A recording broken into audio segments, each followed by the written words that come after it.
професионално-дисциплински системи, сепак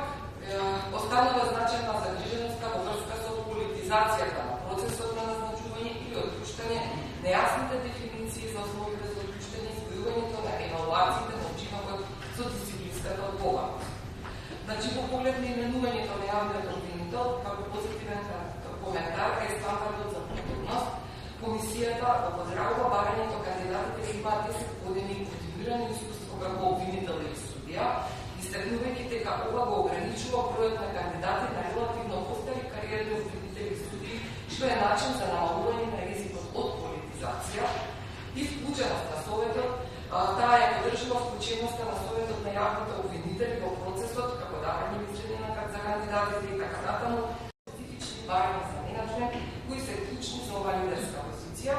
Од политичките избори, Комисијата исто така забележува очигледна опасност од политизација на процесот на назначување, бидејќи обвинителот се избира со просто болесно во собранието и би сакала да укажам на дадените препораки, а тоа е да се додадат менаџерските критериуми, тоа е законот треба експлицитно да ги вклучи менаџерските и организацијските вештини во критериумите за подобно за позиција на јавен обвинител, како и квалификуваното мнозинство уставната реформа,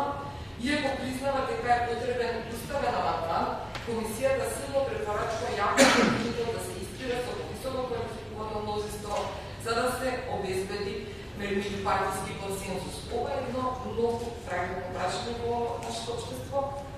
Сметам дека и моите колеги ќе дадат принос во овој дел.